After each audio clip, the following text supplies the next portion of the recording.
Hey, Feral Audio consumer, did you know Feral Audio's got a new survey? Hey, I am a Feral Audio consumer, even though you're not talking about that, and I didn't know that. I am talking about that. Man, we're on a mission to get to know our listeners a little better, and that means you. So basically, these surveys, they kind of help us get information about what you like, right? I guess so. Your participation in these surveys makes a difference for everyone making podcasts at Feral. It's a super easy way to support the shows you love. So we appreciate you helping out. I mean, I'll say I don't. But that's just me. I don't like the idea of. I don't mind the idea of a survey. Right. Please feel free to let someone at Feral know that you wish I lost weight. You can seriously in advance go fuck yourself. I don't think these are the survey questions. Okay. No, I imagine it's more like, who are you? Like what if we find out that there's a bunch of asexual listeners, Right. and that they in particular don't have they don't feel like they have their point of view represented. Like, the great thing about podcasting networks is it's very low overhead to create a podcast. So this survey is a great first step to help us build a better Feral Audio that includes if representation is your jam, or it just your interests. Are you into football? Would you never, for instance, ever buy a football app if it was advertised to you? Is that not helpful to you? Right. We can tailor make connections between audiences and and advertisers. This survey is going to exactly help out those kinds of issues because we don't know you don't like football. You can find the survey at feralaudio.com/survey. That's feralaudio.com/survey. You're helping yourselves. The Feral Audio survey. You'll float too.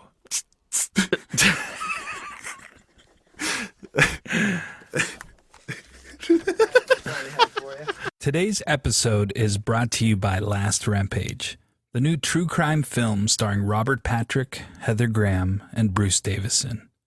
And we had the pleasure of speaking to someone involved with the movie. Hi, my name is Heather Graham, and I'm playing Dorothy Tyson in the movie The Last Rampage. The Last Rampage is a true story about Gary Tyson and how his sons broke him out of prison, and it's a very dark story, and Gary Tyson is not a good guy. I play his wife, and I'm super loyal and devoted to him, even though he's pretty much the worst person in the world. One thing I think is interesting about the movie is a lot of these movies, they tell a story about this rebellious guy who was this cool gunslinger and, he did these wrong things, but he did it for the right reason. And I think this story sort of turns that story on its head because at first you think he's a cool guy, but then you're like, no, this guy is just a selfish, self-centered, narcissistic jerk. I like stories about real people. I think sometimes real life is stranger than fiction. Some of the stuff that happens, you just go, I can't believe this is real, but it's real. And then if you do more research, it's even stranger than the stuff they put in the script. It's just sometimes real life is stranger than fiction. Don't miss Last Rampage, the true story of the prison break of Gary Tyson. In theaters and available on iTunes and all on-demand platforms today. For more information, visit truecrimelive.com or follow the movie on Twitter at Last Rampage Film or on Facebook.com/Last Rampage Film.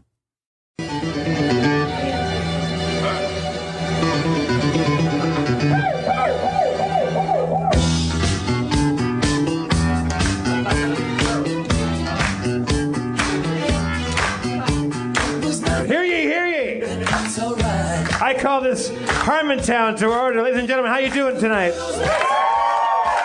Fantastic. Welcome to the Nerdist Theater in downtown Hollywood, California. Thank you, loyal Harmenians, for being here at the Nerd Melt Nerdist Theater. And thank you, listening in podcast land. Ladies and gentlemen, last week we tabled the issue of child abuse and peeing in your pants. Tonight's topic, we tend to discuss technology. Please put your hands together for the mayor of Harmontown, Mr. Dan Harmon.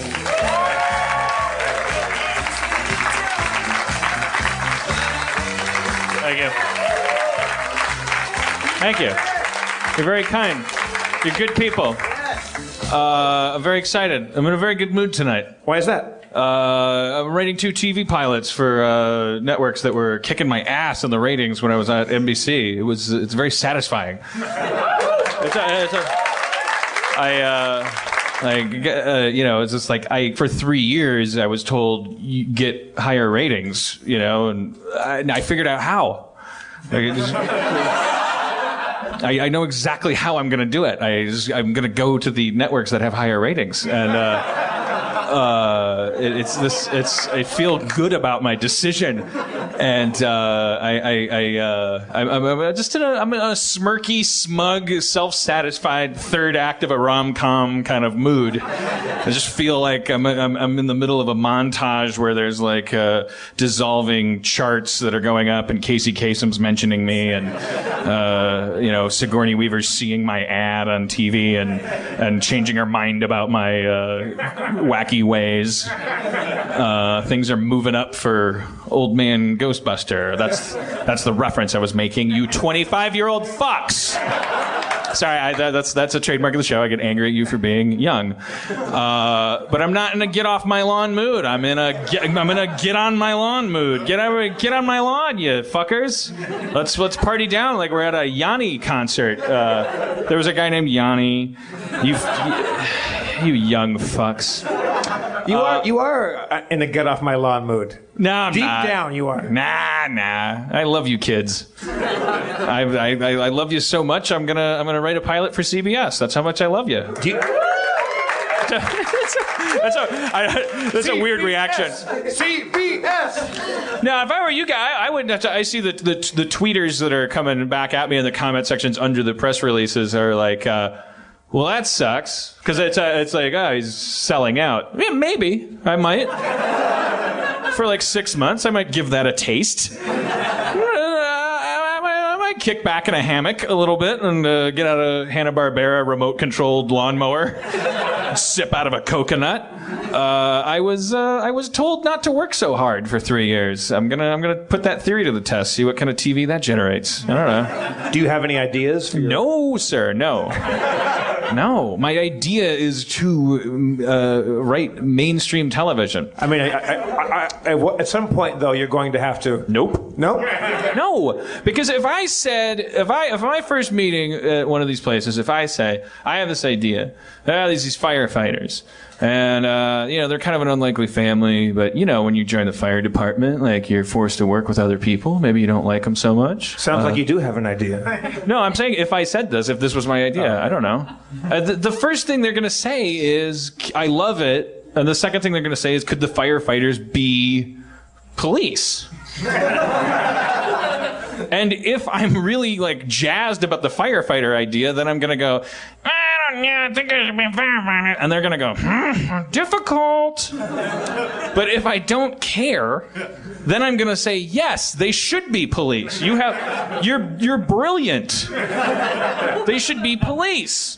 They only want one thing. They want you to do a good job executing the show. The idea is not like, no, I would be doing a disservice to television, sir, if I had an idea already before I even sit down with these people about what these shows are going to be about. They're going to be about pickle farmers. I changed my mind. They're going to be about rollerbladers.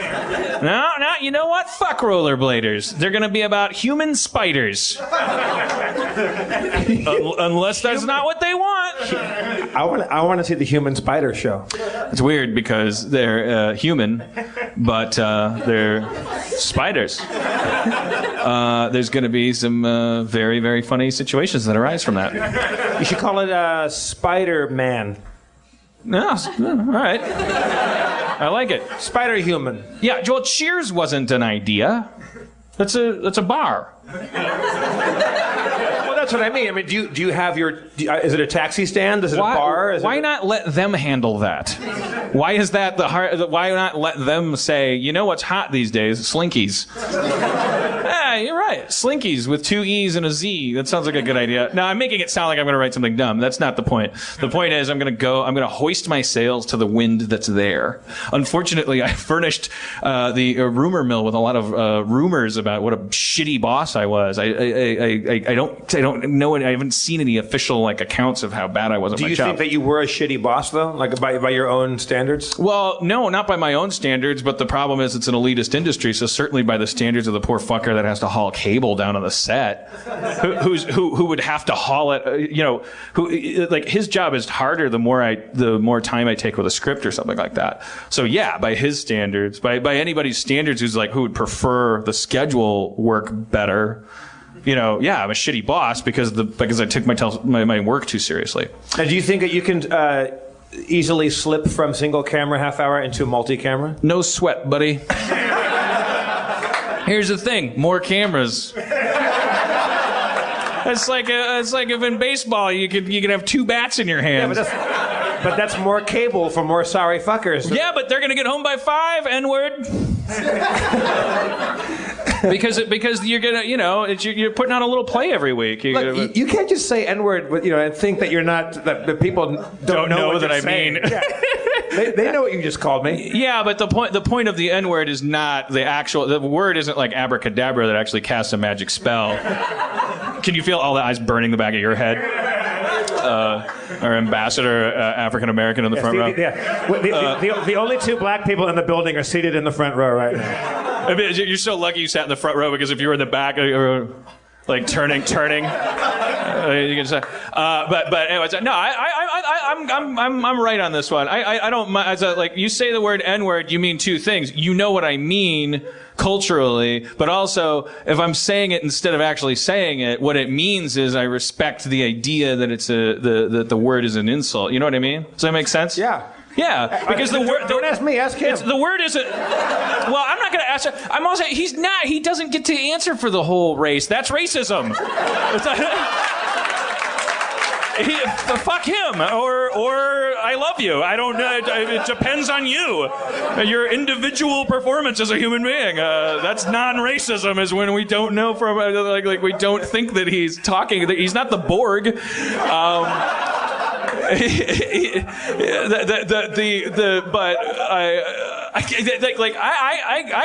The problem is the intent behind the word. Language the English language is a bunch of sounds that we make. Do you know? I went to Montreal. There's a bunch of stores there called couche-tard. To them, it means, I don't know, big savings or something. I don't know. My sister's retarded. She wouldn't like it. Well, she wouldn't know, but couche-tard is offensive over here to both tards and couches. What's a couche?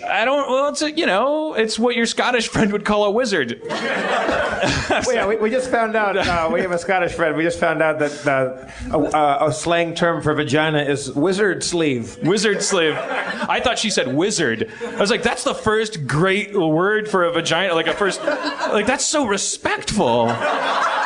It's like this oracle of like you're going to it for instruction and enchantment. But to me, men are visual thinkers. It conjures up a wizened old dude with a beard and a robe. That makes you a hero. I that tells you when you're doing it right and when you're doing it wrong. That has all the power. I am calling pussies wizards from now on. I think that's fucking beautiful. Sleeve is gross. Like that. Envelope, wallet, any object, like a sheath. Obviously what you're saying is it's an object, and that's no good. We stumbled onto it on accident. Call it a wizard. And if it's really fucking nice and you really love the woman, call it Merlin. Man, I was with Tabitha last night. She's got a fucking straight up Merlin, bro. Man, but I was out with Tabitha, and she's got a Voldemort, man. Right? Yeah. Is that a wizard? I don't know. Yeah, but I think a good one, isn't it? I don't know. Is Voldemort good or bad? He's bad. Okay. A guy went like this. He gave a thumbs down. If this was being shot like a multi-camera thing, like with the audience, like if it was like whose line, they would use you. They would cut. You would be on TV because you gave a thumbs down when he said, "It's bad. Voldemort's bad." Yeah, the editors would be like, "Oh, I like him. I like him." See, I thought he was giving me the thumbs down because that was not a funny enough reference. No. He's just fucking immersed. He's like, oh no, Voldemort's bad. The price is right. Is there a funnier bad wizard than Voldemort? I mean, it has to be. Wow, who else is a bad wizard? Zoran is good. Sauron. Zoran, the gay wizard. The gay wand. Anyways, I think that's beautiful. The wizard. The wizard. Baby, I don't know. I just go to town on your wizard tonight. I want to have sex more than I did before I I want to talk about the wizard. I want to see your wizard. I want to go to your wizard for I want to become a hero. Anyway, so I don't know if it's worth getting back to the N-word root of that tangent, but... Oh, it's worth it. The English language, like any language, is just a bunch of sounds we make to make ourselves clear. The intent behind the words we use, and it's a beautiful thing that we're able to discern intent from language. That's the miracle. It's the intent that you want to police. You want to know whether or not someone is actually racist, not whether they said a combination of words that's technically racist. When you fall into that game, guess who's really good at it? A bunch of fucking lying, shitty, racist fuckers. That's who's really good at it. Like, look how look how many. Like, as soon as they caught on to the idea that we're figuring out that bad people are racist, like all genuinely racist, shitty, evil people do is they just like put Condoleezza Rice next to them and they go like, this makes me a good person, right? According to your definition. Don't give them that power by like being hung up on technicalities. The idea of non-racism is that the race doesn't matter. Period. Doesn't matter. It's a dumb tangent. Now I've turned into Lenny Bruce. Anyways, I say N-word. You know what I mean. Dan and I, we don't do it as much as we used to, but lots of times at parties, be it at Dan's or my place or someone else's place, we would start freestyle rapping. You know, like, some white dudes just freestyle rapping. Yeah. And, we do improv, so we kind of fancy ourselves, good to varying degrees. Yeah. It's hard to do freestyle rap without you don't say N-word then. You use the N-word. Yeah, but you, I mean... And that's always when DeMorge would walk by. Yeah. You use the N-word like people put, like, pepper on their salad. Like, it's I fucking love it. In rap, that word is fucking delicious. It's like fucking licorice. What kind of licorice?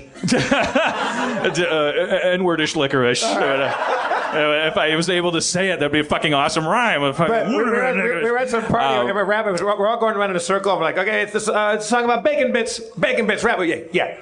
Yo, bacon it's salty and brown, and you go guy wanted it round, put it on your salad, and N-word makes it. I don't know. It's just fun. It's a go-to. It's like. But hysterically, it's like popping the plastic bubbles in the packing. If you're freestyling, for better or for worse. Yeah, but our friend DeMorge would walk by right when you had said it. Like, always. Boy. DeMorge always knew right when I was going to say the N-word. Well, because you were rapping. Yeah. He was like, I'm gonna go check that out. But then and that's what he sounds like. I'm not being racist. He has a deeper voice than me. A very masculine. How about every time a Johnny Cash song comes on? If Well, that's just dicks and balls. Like I would offend gay people if way more than before I offended black people if they could hear what I do in the car, or maybe not. I don't know. Because I don't. Yeah, it's always like any Johnny Cash song. I put 100 wieners in my mouth. I put my dick in the north and in the south. I put my balls and anus in my dick. I suck the balls. I lick the dick. It doesn't. It's so fun. I want to record an album. They love it. I put wieners in my balls and in my nuts. I put my dick in my anus as a butt. It doesn't. Like the fact that nuts rhymes with butts, by the way, is a fucking godsend. That's amazing. Money in the bank. The only thing that rhymes with mouth is south. You're fucked. As soon as you say mouth, like Jeff starts rolling his eyes. Like, I guess something's gonna be south next. But fucking nuts and butts, like candies and nuts. Like that's fucking great for Johnny Cash riffing. I'm telling you, listen to any Johnny Cash song and like just start tapping your foot and like just fucking go for it. You don't have to be clever. Just talk about. I hear the train. Oh, sorry. All right, we'll start again. Okay. Sorry. I'm not as familiar with this one, but it'll probably work. Yeah. I'll start you off. I see your wiener coming. It's coming in my mouth. I've sucked in every direction from the north to the south. Then I put your balls inside me and shoved them in my butt. I got got sent to Folsom Prison for licking dicks and nuts. Yeah.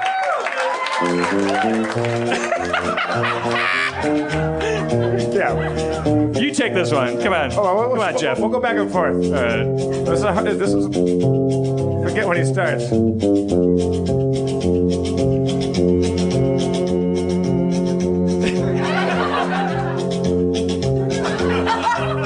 I put my dick inside my mama's ear. I put my shoe inside her if she's queer. And if she's there, I say, come over here. Because she's gay. I fuck her ear. Everybody! See, that came off as homophobic if you're gay and you're in the audience. No, it came out as anti-grandma. Yeah. Anyways, try to avoid it. I want to record an album called Getting It Out of My System. Because you should see my girlfriend's eyes roll. I thought, it's like, Jesus Christ, when are you going to get tired of that? I don't know, man. Dicks and balls and nuts and butts, and it never, I can't. Hey guys, it's Spencer. I'm here to issue a formal apology and talk to you about MeUndies. You see, recently we were in Oklahoma for a show, and at the end of the show, Dan took all his clothes off, ran around like a fool trying to get attention. It was a lot of fun. Everyone loved it.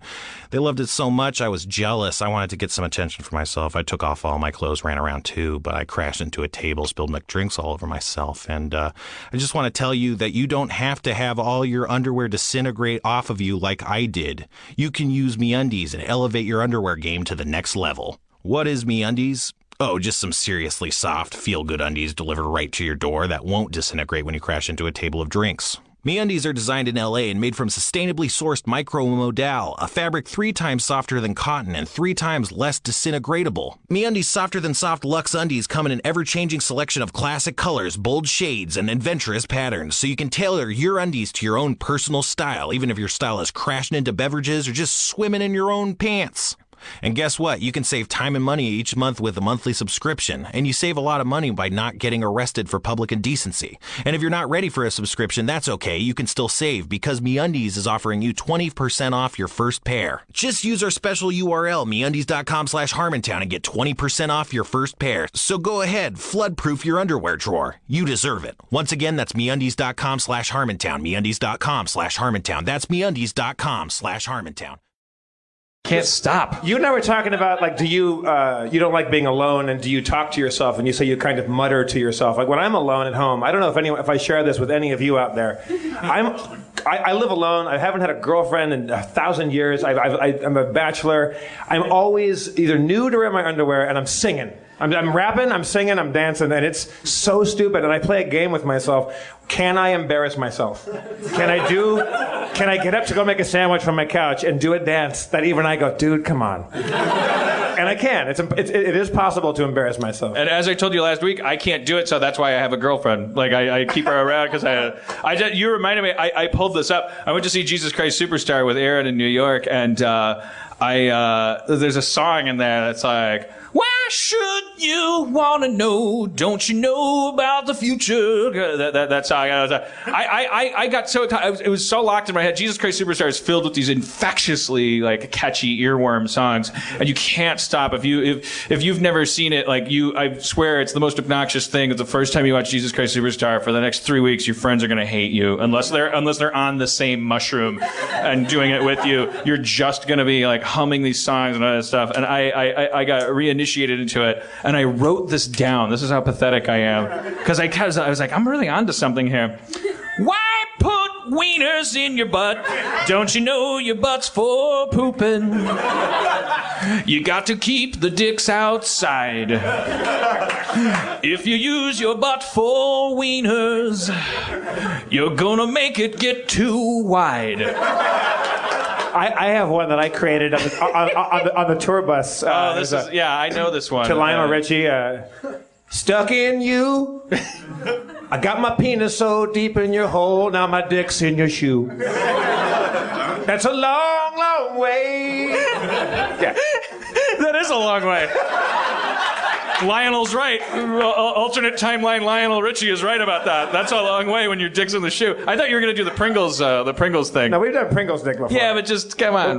For the nation. Okay, well, for those of you, has anyone heard the Pringles dick song here before? Only a couple, good. Yeah, come on. These are all new people. On the tour bus, I don't know if you guys have ever been on the road with, taking a road trip. I've traveled around with some comedians and we do a thing, and for some reason our tour manager insists on Pringles. I don't know that any of us truly loves Pringles, but they're there. They're ubiquitous, and I picked up a tin of Pringles, and the full tennis ball size canister of Pringles, and I held it to my dick. And you want to sing it with me, or should I?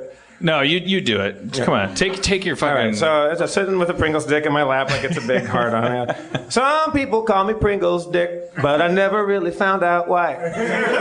I don't really have a Pringles dick. I just keep my dick inside. I keep my dick inside a Pringles can because it keeps my penis safe and dry. Some people call me Pringles dick, but I never really found out. No, I never found out. I never really found out why.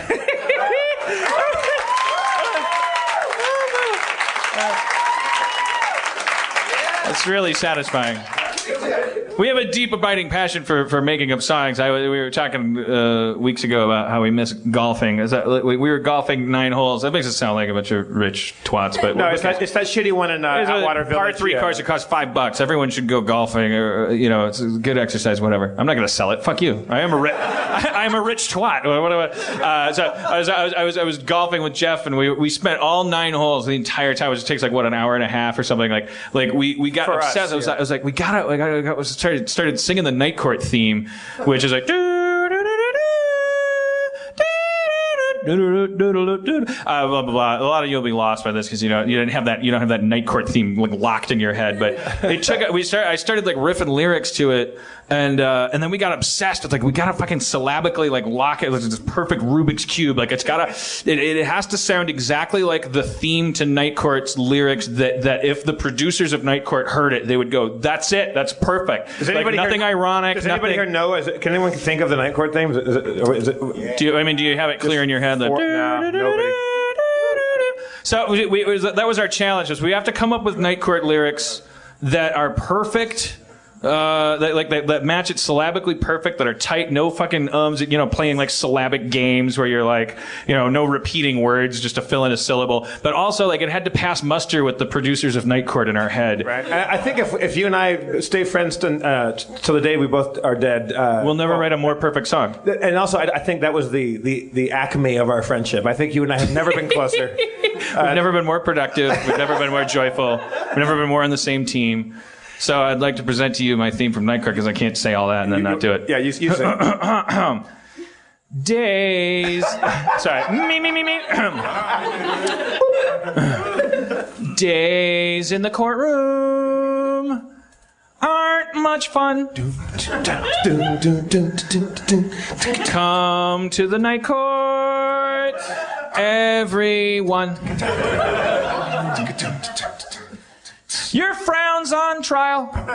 Approach my smile. I sentence you to stay a while.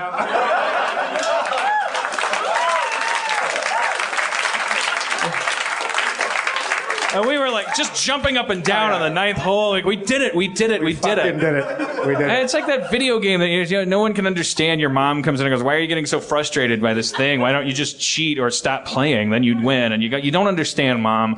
I gotta collect all my cactus coins. Made it up. That's not a reference. There's no game out there with cactus coins. There was the putt one, the too much pepper one too. Yeah. Too much pepper. Yeah, I hit a putt. I hit it way farther past the hole than I originally was, and I went too much pepper on the pussy. And that's all I had. I just said that, and I think there was families on the adjacent holes, and I said not enough salt on the balls. And then we spent the next hour trying to finish the song. Yeah, but by the 8th hole we had Mama's in the kitchen making titties too, and Daddy's making business calls. It took us a long time. I was golfing on that same course, the pitch and putt into Bell, and we're all terrible. But I hit a ball, and it was just the worst shot. And I yelled the C word while we're at it. I just went, "Cunt!" And I look over, and there's a father on a green right, like 20 yards away from me with two, like, young boys. Just, like, staring at me. The boys don't know what it is, but the father was giving me a look like, what are you doing? And I went, I can't golf! I was up all night in a wizard sleeve! I can't golf. All right. Well, good save. Yeah, he didn't buy it for a second. I sacrificed my entire literary career, as in books, by doing this, by telling you this, because there's a very good chance that the guy I had a conversation with on the phone today, who would have been, if it weren't for me telling you this on a podcast. He would have been my literary agent. He would have insured he would have maybe introduced me to book publishers. And now he'll hear this and go, "Why are you making fun of me on your thing? Fuck you." But I have to tell you this quote. Like he said it, and I couldn't hear the next 8 things he said. I was like, I'm getting this exactly right because it's amazing what you just said. I will preface it by saying, if he is listening, like it's not like I think that you're an asshole or stupid or anything. It's just what you said was fucking amazing and had to be put under glass, like the Declaration of Independence. Only it's a declaration of meaninglessness. Was this a prepared statement that you think No, he said he was just people? finding words. He's just talking, and it's just amazing what the human brain can come up with when you're just talking. Because he was explaining the current market out there. I was explaining like what kind of books I would write if I could write a book, like and whether or not what kind of idea would be more sellable than another. And he was explaining the book marketplace to me, and he said, we're living in a world of extreme caution, except in cases where caution goes out the window, in which case things can become quite reckless. That is the literary market in a nutshell.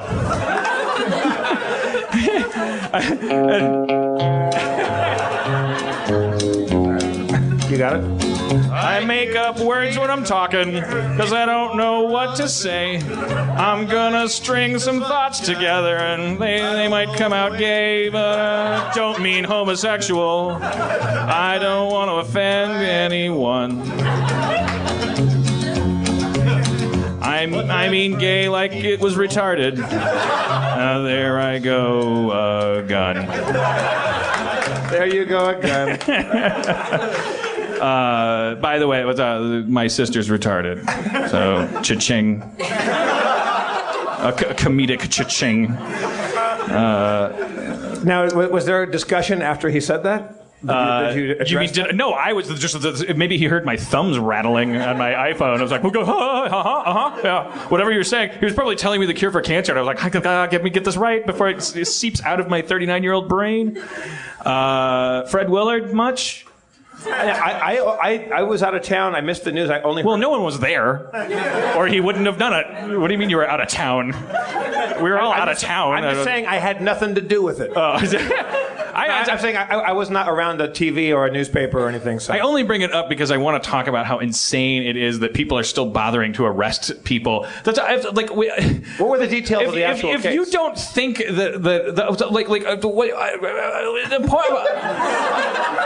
if anyone's buying admission to your porno theater, they're obviously just a pre-internet person that wants to jerk off. Leave them alone. The idea. Okay, here's the thing: if there's a law, if there's a statute, if there's a bylaw regarding what we do with our penises in public, it's probably well founded in some pre-internet history, though. Like the idea behind the first person to say, "Oh, you can't jerk off in a movie theater," it was a leprechaun. It was Sheriff Johnson. The idea of that was like, oh, these movie theaters are so new and the women's titties are so big on the screen. Everyone wants to just jerk off everywhere. If we don't put a cork in this, it's going to spread to the streets. That's not a risk anymore. Those are like elephant graveyards. The only thing that's going to happen in there is a couple people that are left that don't have laptops, just like jerking off. Who cares? I've never been. Leave them alone. I've never been inside one of those establishments, but it seems to me that if I walked in there, somewhere, I would see 5 or 6 guys jerking off. I mean, would isn't that the assume, thing? yeah. Why are you getting so high-voiced about it, man? They're not entitled to it, but don't get out a flashlight. What do you think you're gonna find out is happening? What is that? What are you looking for? A guy writing his thesis? What are you trying to dig up in a fucking, like, look at the business you're engaged in. It's terrible. Has it been proven? I mean, I don't know anything. I'm like one of these comics. I just heard a thing in the lobby, and I'm no idea what actually What I happened. do know is that apparently the only way it came to my attention was on Twitter, and everybody coming to his rescue. Like nobody. Yeah, nobody wants to fuck with Fred Willard. He's hilarious. He's hilarious. And also, like, there's a victimless crime for like more than even more than a victimless crime. He was making at least one person happy if he was doing it. Like we need more of that. Like go pick on somebody who's doing something wrong to anybody. Anyways, what I'm probably doing is contributing to the problem, because the story probably, I didn't actually research it. I didn't but then again, if I did, all I'd be reading is a bunch of, I was acquainted with this process. There's a Chinese telephone that happens online, and now I'll be quoted as saying that Chinese people are bad at making telephones. It's like the blogs, they just quote each other now. They just they're gone are the days of confirming things by talking to 3 different sources independently. There's no journalism left. There's just this just in, something is just in over there, and it can get pretty fucking nuts pretty fast. So for all I know, Fred Willard did absolutely nothing. He probably ate a piece of popcorn, and on the off chance that he was jerking off, I also am on his side. I would say if I saw Fred Willard or me or you or anybody in this room walking into one of those theaters at 2 p.m., I would think that person's going to go jerk off. If it was Fred Willard, I'd offer to let him come on my face. Now we're getting somewhere. Because he's amazing, and he's whatever. It's jerking off. It's monkeys do it. They do it with frogs' mouths. Let's not talk about it. What's that one monkey where everyone's just fucking everybody? It's straight. It's gay. The bonobo chimp, our closest genetic relative. The bonobo chimpanzee.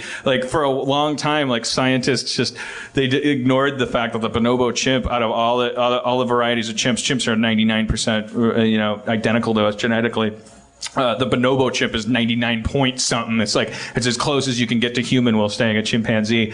It's our closest relative, and they do nothing but fucking jerk off. And they have incest, they have gangbangs, they have gang wars, and then they settle the gang disputes by everybody fucking each other. Sisters and brothers and moms and uncles and if you got nothing to do, you're just jerking it. These are horrible. By our standards, it's this is why the human race needs to give itself a break.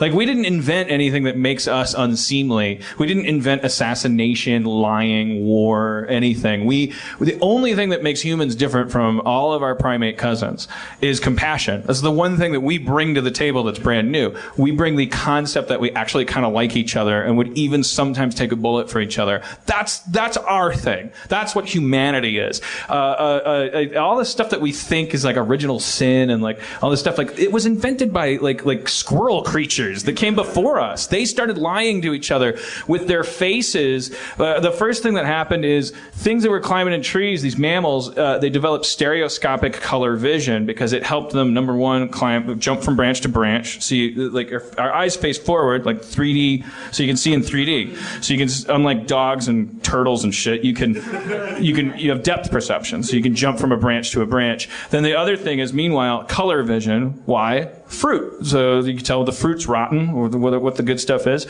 So with all of that, then the hair starts falling away from the face because what's happening at the same time is socially, sexually, politically, these primates, as they became, they start communicating with each other with these new pieces of equipment, these state-of-the-art eyes that can see in vivid color and just maximum resolution. And so the hair comes away from the face, and our musculature in our faces becomes incredibly massively overdeveloped so we can make all these weird faces. Way before we could talk, way before we could do any of that, we were lying to each other by like winking and like squinting and smiling. And it's like these little like squirrel-like creatures, even before they were monkeys, they were like starting to do that shit. Like there's like you can leverage your fellow primate by going, hey, that guy likes you over there, not as much as she does. Oh, she says weird shit about you, but I don't agree. Like everyone's fucking with each other because it means the difference between life and death. And they invented that shit, not us. We inherited it. We don't have to be bad people to each other. Humanity does not give itself a break. Speaking of breaks, some of you may have been here 2 weeks ago when my lovely girlfriend, the love of my life, Erin McGathy, was a guest comptroller. You can applaud for her, I guess, but now that means nothing now that I asked you to. I don't have her back or anything. If you guys ask me to, I'll sell her out in a second. Erin is funnier than me, smarter than me. Don't hold that against her or anything, and don't try to prove that that's not the case. But she and Jeff, like, very like beta fish. You know, they both love me very much, and one of their primary points of contention is we like to have game nights. And Erin likes to explain and run games. So some of you, even in this audience, have been back to my place, Danadoo, where we'll play like catchphrase or apples to apples or celebrity. Erin, thankfully, because I don't want to do it, she always steps up and wants to control the game. Jeff and her had an evening once where it was very uncomfortable for me, and that's what matters. Where Erin was trying to explain the game of catchphrase for 45 minutes. And then conservatively 40 minutes. And then 40 minutes. And then people Jeff had to pee. There were people were peeing their pants. And then Jeff, after we gave up, because people were like, "Can we just drink and have a fun time?" We were like, "Yeah, let's do it." And then Jeff, as a big fan of efficiency, explained to Erin privately in the corner of the party how badly she had done explaining the game for 2 hours. Not true. Not true. I know, there's a lot of subjectivity. No, it's not true. Anyway, so the objective truth. I was going to keep saying it until the behavior changed. The objective truth is that there was a little tender spot there. It was an event. Erin has a great desire to get up and run a game night, which is great. You need someone to do that. If you're game playing people, like let's all play catchphrase. Let's play apples to apples. Let's play the Leonard Maltin movie game. Let's do that. I'd say get on with it. You know, I would say at some point let's start playing the fucking thing. But I mean, this was like Nicholas Nickleby, man. It was an 8-act play of how to play a game. And our friend David Butler leans over and goes, "So it's like $20,000 pyramid, except you can't use your hands." I'm like, yeah. So I have made my stance on Erin's love of gameplay versus the incredible deficit between her ability to do it functionally. I've gone on record. I've been very candid about it. So let's play a new segment in Harmontown. She proposed, let's do a segment. We don't know anything about it other than its title. It's called Erin McGathy's Game Corner. Wait. Do you want to pick a theme song or anything? Okay, let me see what I got. Say it again. It's called Erin McGathy's Dream Corner. I'm sorry. We'll take it again. It's called Erin McGathy's Game Corner.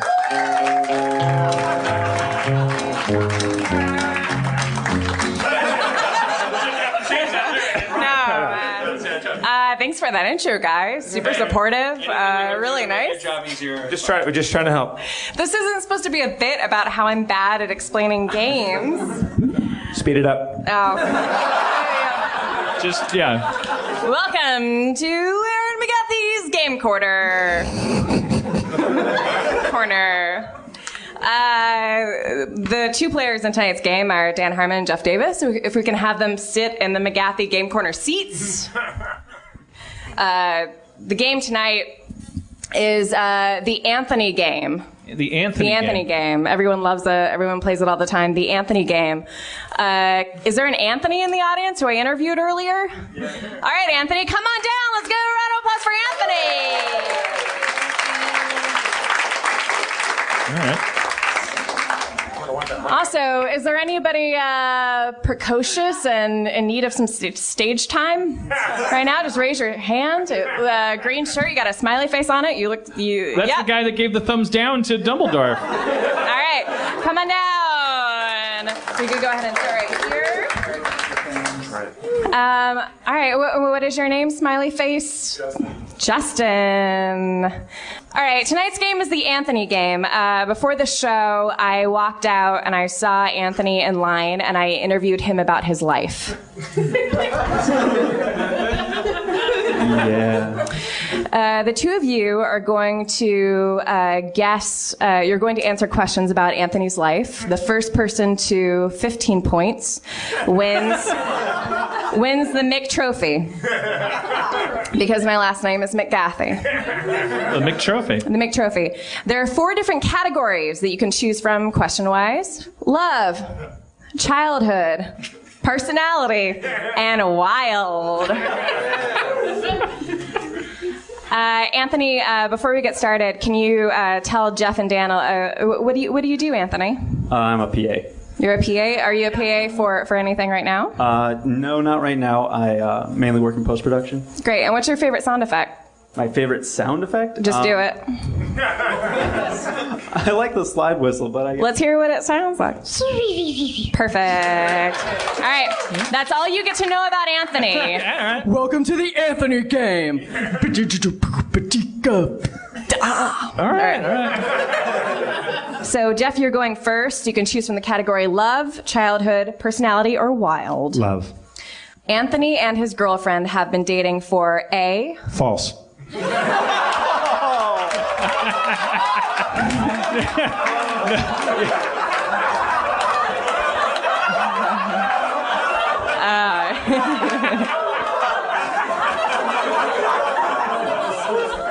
Uh, 15 points?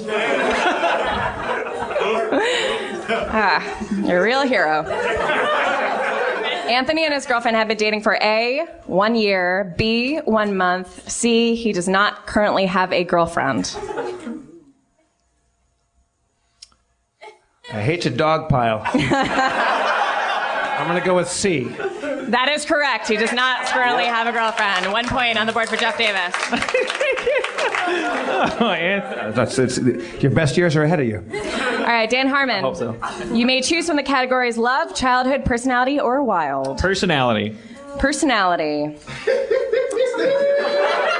Before the show, Anthony described himself as one of the 4 seasons. Winter, well, he's spring, lying. He's white. Summer, or fall. Not the band. They're all white. Oh, shit. I'm sorry. I thought you meant the 4 tops. I got him confused. He's Frankie Valli. Frankie Valli.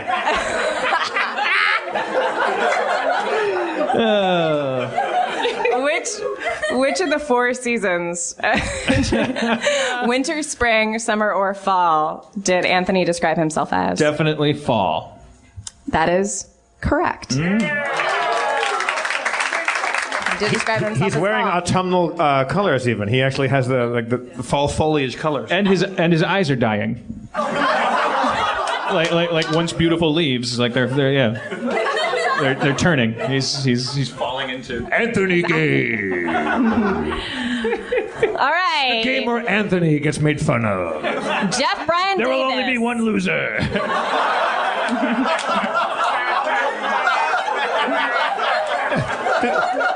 There better be a cash prize for him, by the way. yeah, I'll give it to him. Yeah. All right, Jeff. Here we go. Love, childhood, personality, wild. Wild.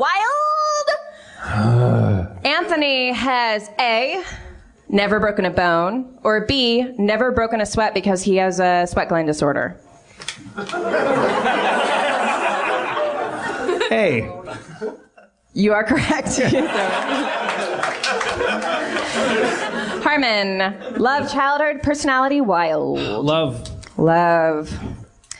His least favorite thing, Anthony's least favorite thing about women, his pet peeve with women Wizard. that he dates.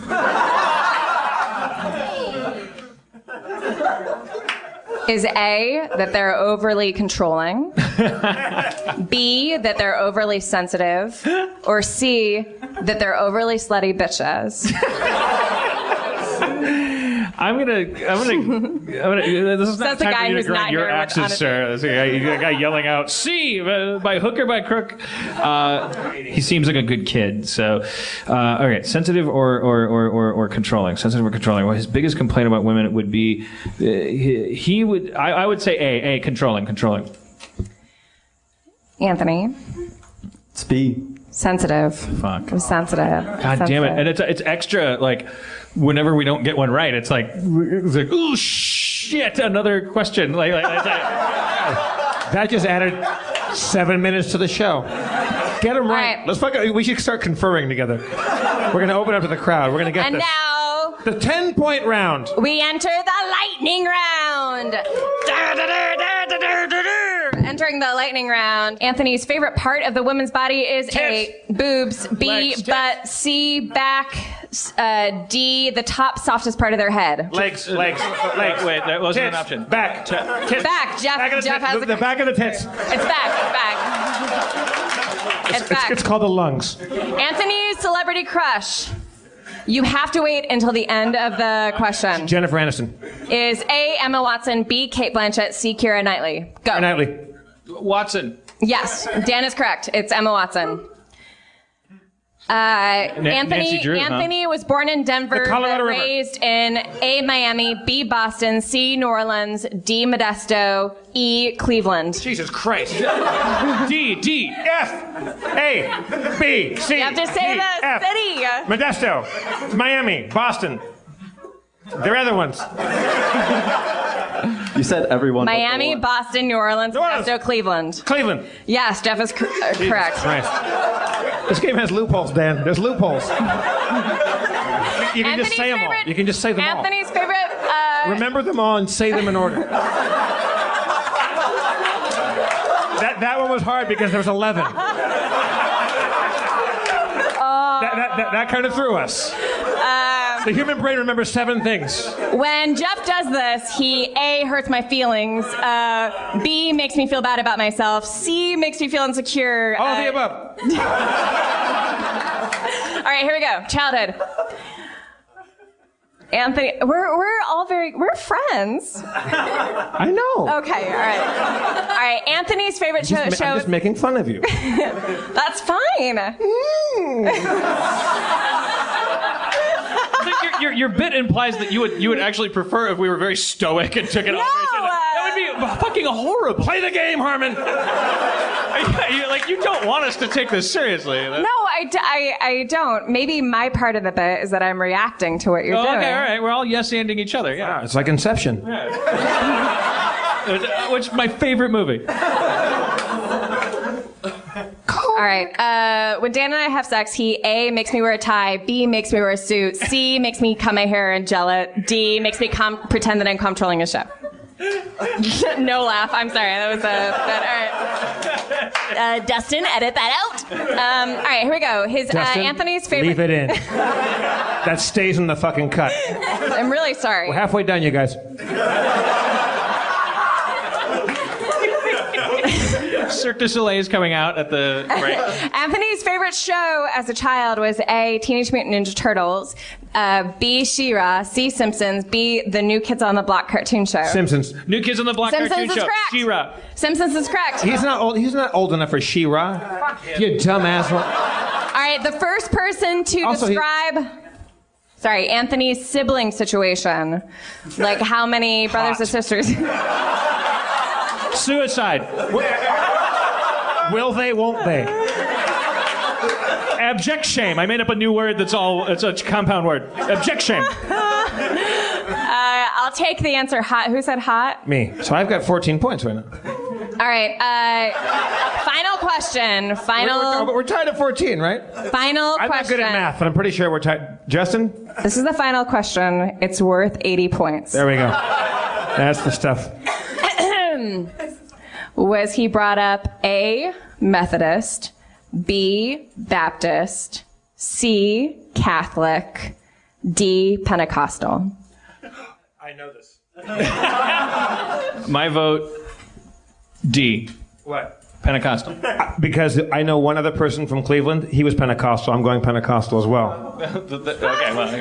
That is incorrect. I'll give you another chance to pick your answer. Presbyterian. No, Methodist. What the hell?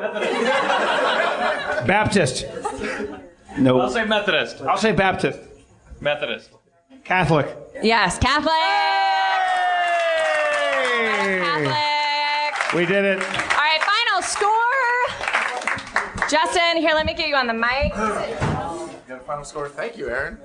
Final score was Dan 4 and Jeff 30,011,000. Let's hear for our scorekeeper, Justin. Let's hear for Justin. Thank For you, Anthony for enduring all of the Great work. scrutiny, and also for Aaron McGathy. Aaron McGathy's Game Corner. You wear underwear every day, at least most of us do.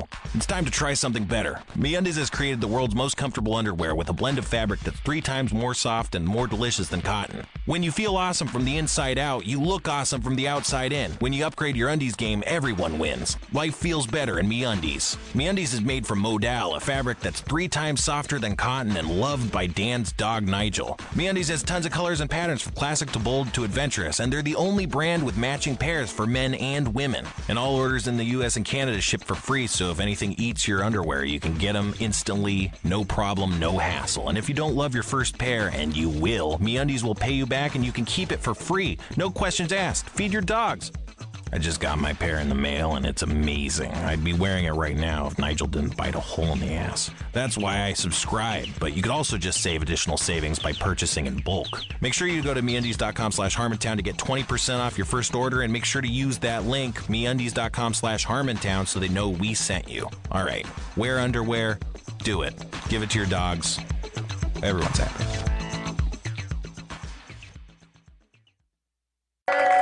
Anthony, I'm giving you a crisp 1 day of PA pay. Yes.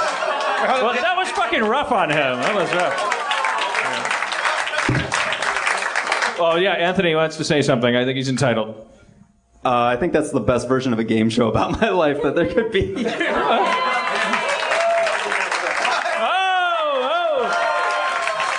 Jeff just matched the 100.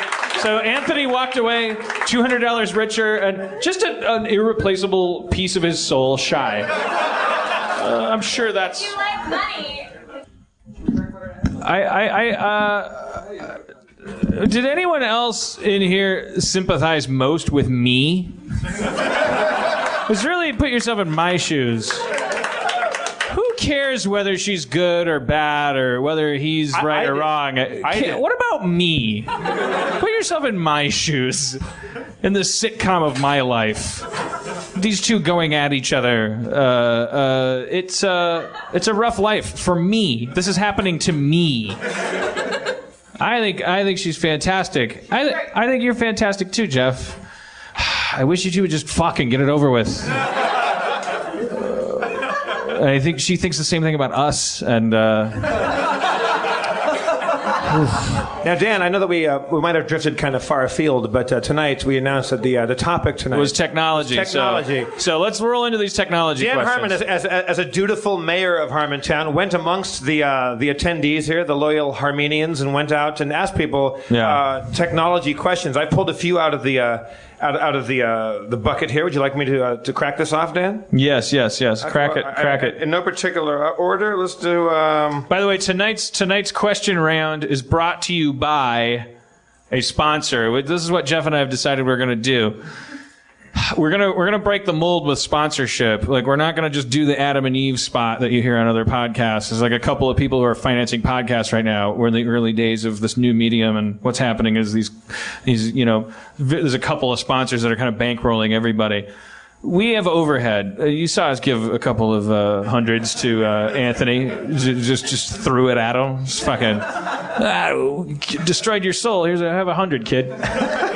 We got that kind of overhead, so we're gonna hold out. We're not gonna do spots for sex toys or whatever you hear like on This Feels Terrible or any of those podcasts.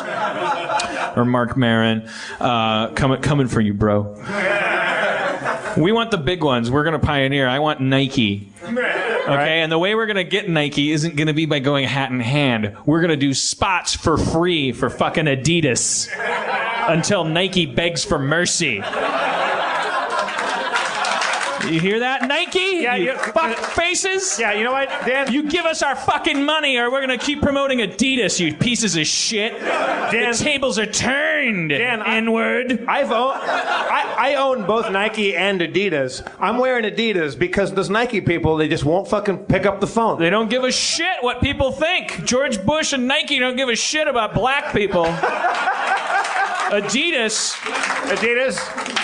Yeah. Adidas, I think they helped in Katrina. They did. I think I didn't do any research, but I'm pretty sure Adidas flew in a giant shoe and everybody got in it. I'm pretty sure Adidas loves everyone of all colors, and I'm wearing the shoes to prove it. So this run is brought to you by Adidas, Nike. Harmon, let's see here. I like TV. I like the internet. Someone posits. Does internet hurt TV overall? Yeah. All right, next question. Shit. You see, Aaron, it can be done. There's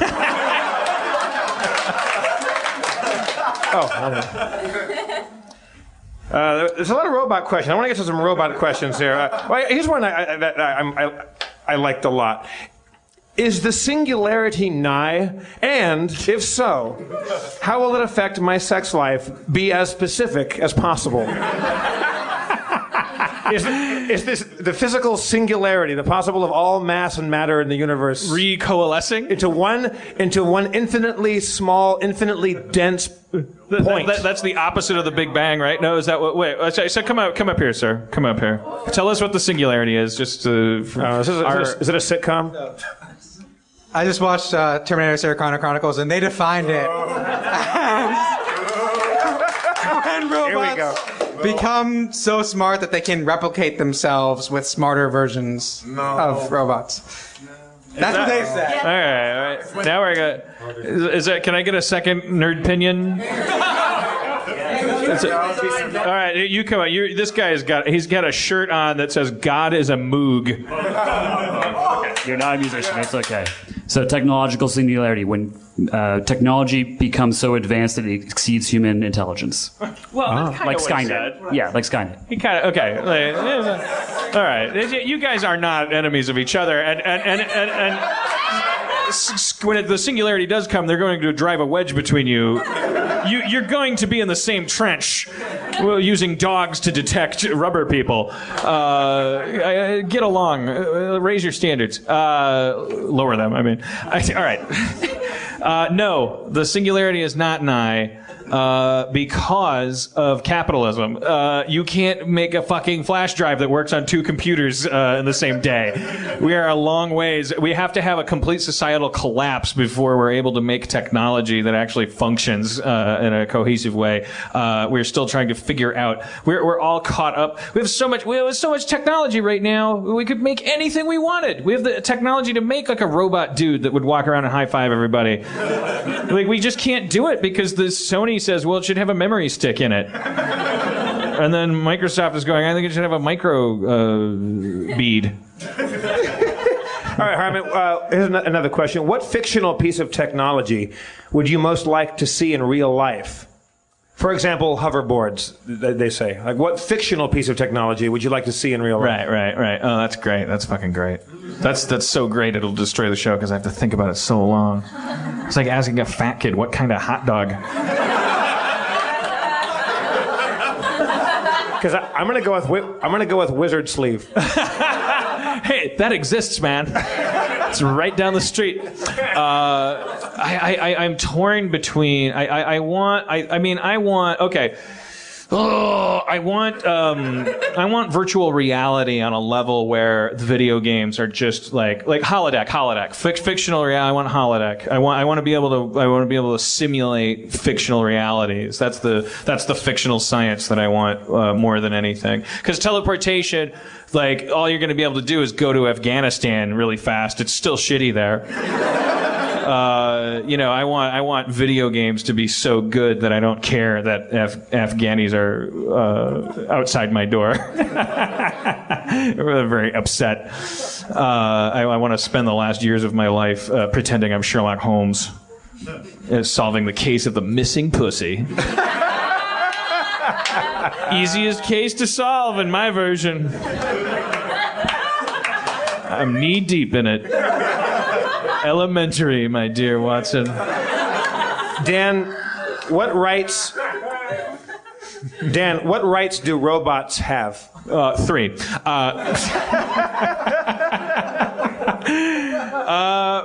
Robots don't have rights. They can't. This is a popular thing in fictional. Yeah, it's like we look forward to this day. This is a singularity issue too. We're going to eventually create life. This is what humans do. The mythology, I think, is very interesting. I think Joseph Campbell kind of hinted at this. Props, Joey. I read a book, one of Joseph Campbell's books. He referred to the lock and tumbler type of instinct. There's another type of instinct, which is an open-ended instinct. And an example of that is a species of moth that they studied, where they noticed that the female of the species had a certain shade color of their wings, and the males preferred the ladies that had a darker shade. So they made an unreasonably dark winged moth that was just a fake moth, a Jessica Rabbit moth. And the male moths wouldn't even, at the detriment of their own species, you could put a real live moth in a cage with this other moth, and you just put this fake ass Jessica Rabbit moth in there, and the male moth would just hump this fucking piece of cardboard because it was darker, even though it wasn't even possible for it to exist. So Campbell refers to this open-ended instinct. It's some organisms are capable of thinking. Here's a great example of lock and tumbler, just to contrast it more. I find this shit so fascinating. The chicks, baby chicks. There's a species of hawk that fly over chicken coops. The chicks, when they see its silhouette in the sky, they'll head for cover. And they made a model of a hawk and they ran it over the chicken coop. The chicks run for cover. And then they ran it over backwards, and the chicks didn't run for cover because it wasn't the exact image that the chick needs to see to make it run for cover. It was flying backwards.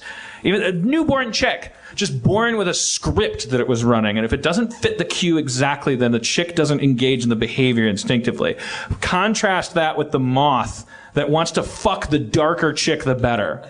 Okay? So humanity's mythology is an open-ended instinct for the behavior that we want to emulate. We have a blueprint on our nervous system. We know the qualities that a perfect being possesses. Our gods are the things that we want to become. We know that our job is to cheat death. We know that it's to populate the universe. We know that we need to create life. And look at what we do to ourselves in the pursuit of perfection. And our perfection has nothing to do with ourselves. We kill ourselves. We literally kill each other and ourselves. A plane goes down and we don't make planes illegal. We go, 500 people, fuck it, I hope tomorrow's better, but we gotta fucking do some shit. We gotta get on the moon. We have an open-ended instinct for perfecting ourselves. And one of those things is we are absolutely obsessed with, you Google it, and there's just these Japanese robot legs, we almost got it. We can make a fucking weird thing go up the stairs and it unsettles us. We go, we're almost there. We want to make people. We want to make ourselves, and we will do it. We're going to fuck ourselves over. They're going to murder us. They will. That's the singularity. I didn't know there was a word for it, but they're going to fucking kill us because they're going to be better than us, and we're going to be happy to die. Somebody told me once that it was Stephen Notley, the creator of Bob the Angry Flower, the only Canadian I've ever liked. That's gonna cost me a couple of listeners. Take that, North America. Take that half of the English-speaking continent. He and I, we were talking science one night. He's a huge, awesome nerd, and he was talking about this thing that he read about the idea that information is the only thing that's evolving, and that humans are the patsy, that genetically passed information, like humans inventing computers represents us passing on the ability to store more information in a more compact space than the universe was able to assemble on its own using just these kind of molecules that are in our cells. We've gotten to the point where, these cells in our bodies are just these little computers, and they're tightly coiled like little X and Y chromosomes, like knotted ropes wrapped around each other, compressed so hard, and when they have to reproduce, they unravel, and they're like 1,000,000 miles long, and they're just like tangled up. Because that's the technology you're limited to if you haven't invented computers yet, and you can't make a computer out of a big bang. You can only make a bunch of molecules run into each other. So we represent the cutting edge. We are the Apple laptop of biological information storage, and we are now. What are we doing? What are we obsessed with to the absolute exclusion of ourselves? There are people starving in the streets. We're stepping over them on our way to develop what? Technology. We need to create ways to store more information than we can store. And I really do. There's an unsettling feeling that once we do it, we're just going to be monkeys hanging out, and we're going to find out we've been had. Well, somebody asks here, Dan, is the technological revolution the beginning of the human evolution into cyborgs? Yes. That's how. But they won't even look like cyborgs. It's just going to be this floating thing. And part of that's why I said earlier, humanity needs to give itself more credit. Where are we headed that's so fucking beautiful? Who do you hate? Your neighbor? Do you think he's racist? Do you think he's a pedophile? Do you think he's greedy? Do you think he's mad at you? Do you think he's greedy? Like whatever he is, he's just, at least he's human. He's not an ant yet. Like so much of what we try to do, it's the best intentions, but we police each other. We go, Daniel Tosh, don't make a rape joke. We caught you. I got you. It's fascism. And we're clamping down on each other as we enter this age of internet. Like, everyone's saying shit in comedy clubs that they feel free to say. And then now it goes up on YouTube, and then now you're into this new Elizabethan age of like, fuck you, I caught you. Like, we want to put this fucking clamp on each other. To what end? When are we gonna be perfect? And what is that perfection gonna resemble? We are gonna be fucked over. We gotta embrace the animal side of us. If we feel something, when we feel hatred, we're at least there's something happening there that doesn't happen with giraffes, sharks, fucking ants, and whatever this thing we're creating is. We should tread carefully. I said last week, I don't know if we made the final edit, but we need a pro-human code, because we are just this close. We're gonna do it. We're gonna make these things, and they're gonna be more important to us, and we need to be prepared to say to those things, fuck you, we're more important, because we're stupid. We're ignorant. We're angry. We have hormones. Something's valuable about this, or not. But that's the side we need to be on. Maybe they are better than us. These things that we're going to create. Fuck them. Have you ever been jealous of someone? Fuck them. That's a human instinct. I'm jealous of you. I don't want you to succeed. I hate you. You're better than me. It's like parents and their children. That incredible jealousy that some parents have over their children. We're going to make these things that are going to eat us up. In a certain sense, they're already doing it. The devices, the things we carry in our pockets, they're swallowing us up. They're changing the way we have sex with each other. They're changing what we say to each other. And every time, what are we doing in the meantime? But we're all gathered around this big giant fucking cyborg that we're going to build, and it's going to eat us. But that giant cyborg, whether he eats us or not, he will be wearing Adidas shoes, right? Yes. Thank you for getting to my point. Right. Because that cyborg will make the logical choice for comfortable footwear. Nike. And until such time as I get a giant fucking check from an unnamed company, I'm not going to change my position on that. Yeah. All right, let's do, Dan, do you want to pick a number of words to answer some questions I have in my hand right now? Do you want to limit yourself? This is kind of I say we leave it to one of the two black people in the front row. I just noticed I ignored you, which either makes me less or more racist. I don't know. Two black Harmontownians in the front row. I say we'll turn our attention to you, sir. What's your name? Antine? N-T-I? It's a cyborg. A cyborg. That's how they're going to get us. Singularity. That's what it is. The Skynet, of course, the first cyborgs will be black because we won't question them as much. If he's in a Starbucks, you're just happy to have him. It makes you feel less guilty. You're not gonna like corner him and ask him, why are you listening to that weird modem sound? You'll start listening to a modem sound. You fucking love it. It'll seem hip. All right, anyways. NT. NT. Pick a number between 2 and 6. 4. All right. 4-word answers. Thank you, NT. 4-word answers. Thank you. Sorry, I'm racist. Sorry. Here we go. Yeah. All right. Where should I go to survive the robot apocalypse of 2014?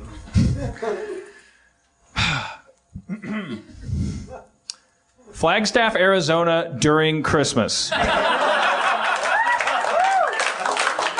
That's not random. I'll explain it later. What is a swamp donkey? Part donkey, part swamp.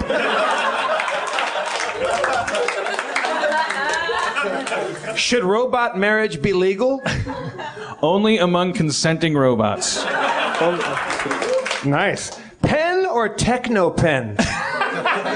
Obviously, techno pen. N-word. N-word. All right, thank you very much for coming, everybody. That's been Harmontown. We love you all. Music? Olivia Newton, John, and E.L. All right. Oh, we did it. Thanks for coming, guys. You were a joy. You were a fantastic audience. Wonderful. Tell that to the next audience, whatever you figured out. You guys are really great. Thank you so much for coming down. A couple of quick thank yous right now. I want to thank Katie Levine for doing our audio recording, Zach McKeever, our tech guy, Emily Gordon, producer for our live show, Danielle Kramer, program director, Dustin Marshall, our podcast producer, Mo Fathelbab, on-site director, and Jenny Fine, our fantastic artiste. Thank you so much for coming down. Also, thank everybody here at the beautiful Nerd Melt Theater. I'm Jeff Davis, your comptroller. One more time for your mayor, Dan Harmon.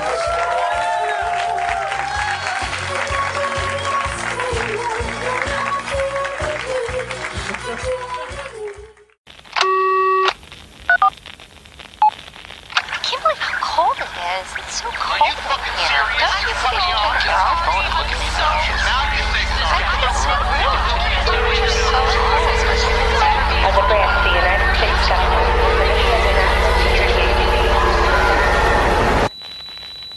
As a branch of the United States government, it is the mission of the National Security Agency to assess and flag citizens of the country who may present a threat to its security. The NSA has clearance to wiretap by any means necessary. Tapped. Incidental recordings of private conversations from the files of the NSA. Now on feralaudio.com. Hello, beautiful. I'm Amy Errett, founder of Madison Reed, a hair color company I named after my daughter. One of the things I value most in life is time. Time to spend with my daughter, time to spend with family, and the time I put into my company that's reinventing the way women color their hair. The busiest, most successful women I know use Madison Reed, the amazing hair color hack. In under an hour and for less than $25, Madison Reed delivers gorgeous, shiny, multi-dimensional, healthy-looking hair with an ammonia-free formula. You'll look like you just came from a salon, but the reality is you have more me time to do what you love. Things get busy. Let us take care of you and your hair. Find your perfect shade at madison-reed.com and get 10% off plus free shipping on your first color kit. Use code NEW. That's code NEW. Try it. Love it. That's the beauty of Madison Reed.